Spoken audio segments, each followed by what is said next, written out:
ஆனந்த பத்மநாப சுவாமி கோவில். இந்த கோவில் பாத்தீங்கன்னா ரொம்பவுமே ஒரு மந்திரம் நிறைந்த கோவில்னு சொல்றாங்க.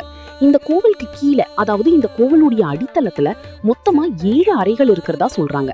இந்த 7 அறைகளும் சும்மா நார்மல் ரூம் மாதிரி இல்லாம அந்த 7 அறைகளுக்குள்ளேயும் தங்கம், வைரம், வைடூரியம், பல விலை உயர்ந்த ஆபரணங்கள் இருந்ததா சொல்றாங்க. அந்த 7 அறைகள்ல 6 அறைகளை திறந்துட்டாங்க. ஆனா கடைசியா ஒரு அறை மட்டும் இன்னும் திறக்காம இருக்கு.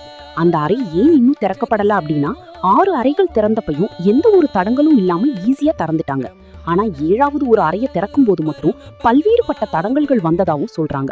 அது மட்டும் இல்லாம அந்த 7வது அறையோட டோர் பாத்தீங்க அப்படின்னா 2 நாகங்கள் ஒன்றை ஒன்று சுற்றி கொண்டிருந்த மாதிரியும், அந்த அறையில நிறைய மஞ்சரித்த தாயத்துகளும் வேல்கம்பு மாதிரி பல விஷயங்களும் அந்த கதவுல இருந்ததா சொல்றாங்க.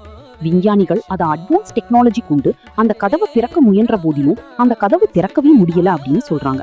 இந்த ஒரு கதவு திறக்கிறதுக்கு சயின்டிஸ்ட் எவ்வளவு முயற்சி பண்ணி பார்த்தாங்க.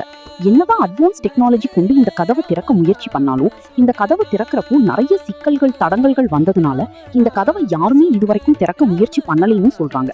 அதனாலேயே இன்றளவு இந்த கதவு திறக்கப்படாம இந்த கதவு ஒரு மர்மமாவே இன்னைக்கு நாள் வரைக்கும் இருக்கு.